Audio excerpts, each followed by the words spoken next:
Hello, this is Argentina Leiva, and this is the video where I explain in more detail the posing guide that you receive for free.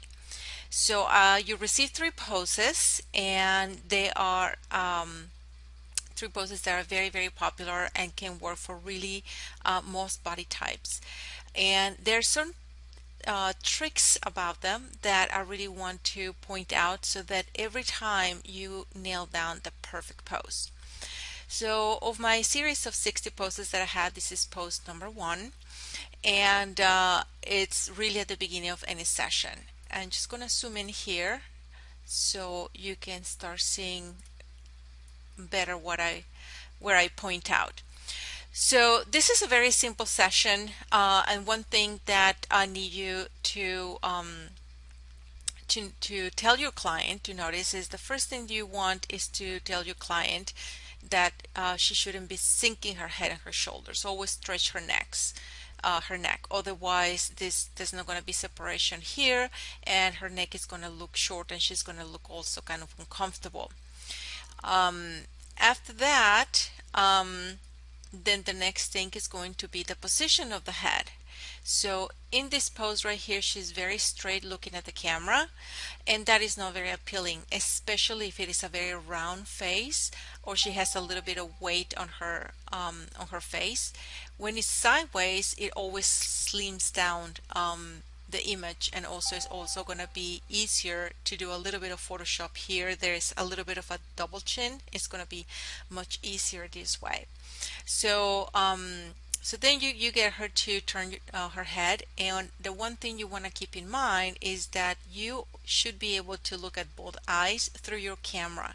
If you cannot see both eyes through the camera, she is turned way too much. So make sure that always you can see both eyes in your camera. Then the next thing, in this image here, if it is a very thin lady that has amazing abs and is very slim, this is the position of the hand that I love because it really enhances her curves. However, when you have women that are a little bit heavier, or that they don't have the perfect abs, or it's a little bit distracting, putting that hand in on top of, in front of her, it's the best way to hide this tummy. I use this pose even with very heavy set women, because once you put the hand in here, it really decreases a lot how distracting or overpowering the tummy can be. The other thing is that this is direct light, so that's the window, my source of light is coming straight at my client, and you can tell right here by the catch lights that she's really looking at the light. It's not directional light, so that really creates a more flat image, and that helps reduce the tummy here if it is pronounced. So the next thing is going to be your expression. Once you have your pose, definitely your expression. And right here, this is one, could be a final shot, and you can just vary the direction of the eyes, looking down or looking at the camera, and give a sexy look just with the lips barely open, like breathing through her mouth, or a nice smile. And that's a pose. But quite often, especially with heavy set women, what I do is I change my position of the camera with respect to my client. When I go to her right and I shoot from this angle, this is less pronounced, especially you can keep moving this arm more here, and it creates a really good block of any tummy situation that is going on here. So this is the overview of the pose. You get your pose right. This leg, by the way, this leg right here, I like that knee touching the bed or the floor, wherever you are. The moment that you have that knee touching the floor instead of floating, it creates a nicer curve right here. So those are the things that I wanted to point out. So you get your knee touching the floor, head shouldn't be sinking on the shoulders. Then the direction of the head should be away from the camera, a little bit sideways. Then if there is a problem right here in the front, put the hand on top. There is your expression. and then is your camera angle, your position in respect with your subject. And right here you can make modifications to move this hand forward. If she has really good abs, this arm can be just like that, you know, over there, and then still shoot from this direction, and gives you actually two different poses. Okay, let's move on to the next pose. This is pose number 4. It's on her back. This is also a pose that I do with absolutely every single client that I have. And it has some tricks to make it look flattering every time. So this is how I get my clients to lay down, and then I get them to bend their knees and actually bend the heels, because with the high heels, if she is pointing down, it becomes very huge strain in this part, and then her legs are not positioned in a steady way, and then her legs are like wobbling. So you get her straight on the bed with her heels bent, and then the next thing you ask is to bend the knee that is closest to the camera, bend it, you know, closer over the other knee instead of the other way. If you do it the other way, it gets kind of like cut off. So you want to be able to see an entire leg instead of the other way. And then you notice this hand right here is laying down, so you want to have that hand doing something. So when you position it here, it also helps down to cover a little bit of a tummy situation if you have one. So that's it. And then the next thing, then you position your head. So this head, it looks here like she is stretching a lot, and you are correct. I want that head stretching up a lot, because you are going to be shooting, you're going to be positioning yourself in this direction. You're going to be shooting from the head. And if she wasn't stretching the neck towards you, especially with women with very small lips, you would not be able to see the mouth very well. So you want to stretch that up so you can see fully the lips. And then the other thing, when you shoot from the head, from the direction of the head, you're not looking at the nostrils. A good rule of thumb when you are photographing somebody laying on her back, you want to make sure that you don't see the nostrils. There are some people that can get away with it, but especially you have a double chin situation, you do not want to shoot from this direction. You want to shoot from the head, and the rule of thumb is you can see the nostrils, you're too close. You have to back up and go more towards the head, and then get low. Get really, really low. I'm actually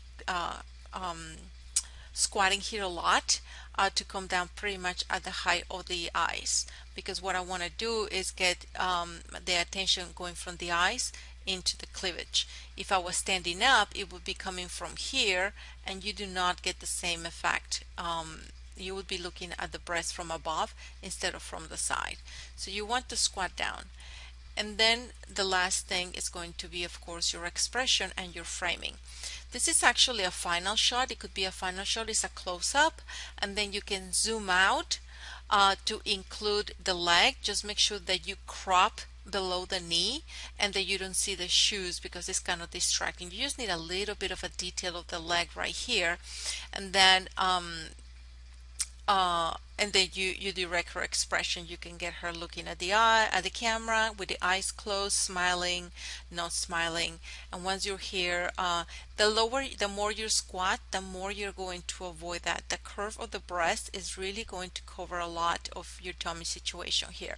So don't be afraid to squat too much. When you have a tummy situation, you really want to dissimulate that as much as possible, because it's better to hide it behind another body part than actually have to Photoshop it out. So let me zoom out here. So that's what it looks like. You lay down, get those heels bending, then cross the knee that is closest to the camera. You cross it over. you give your hand something to do. I forgot to mention about the other hand. The other hand is going to be right here on her chest. If you tell her to put her hand on her chest, a lot of people actually put it on top of the breast. So be gentle and very careful. Just move the hand to this part so she doesn't cover her complete breast. Then you turn the head towards you, towards the camera, but then you stretch the neck up, and then you move to her right above her head and shoot, squat down and shoot, oops, sorry, and then you are going to focus in the eyes and shoot in the direction of her breast. And then the other thing, you can just zoom out and create a different image from the previous one, and those are two final images right there from the same pose. And finally, I have a standing pose. A plus size woman, really what she needs is just a good corset or a teddy, and she will be able to do this pose just fine. If it is a very heavy set woman or somebody that has knee problems and cannot balance in one heel, then get rid of the shoes. Still get to do this pose, because at the end you're going to be able to crop it like this, and it doesn't matter if she's barefoot or not. But if they have fabulous shoes, this is definitely a great pose to show the shoes and the legs and how slim and curvy she is. In this case, my model, I really wanted to do my posing guide with closer to regular women that, you know, they have nice bodies, but still they're not model-like, because I really want you to see how you can shape a normal body into something that looks absolutely amazing. And this is very common. Actually, most of my clients look like her. So she's standing straight, looking at the camera, and then right behind her I have this board. If you don't have a board like this, what you can do is nail a piece of trim so they have something to lock that heel. Otherwise it could be a little bit tiring for them to hold it against the wall. That way they can lock the heel in place.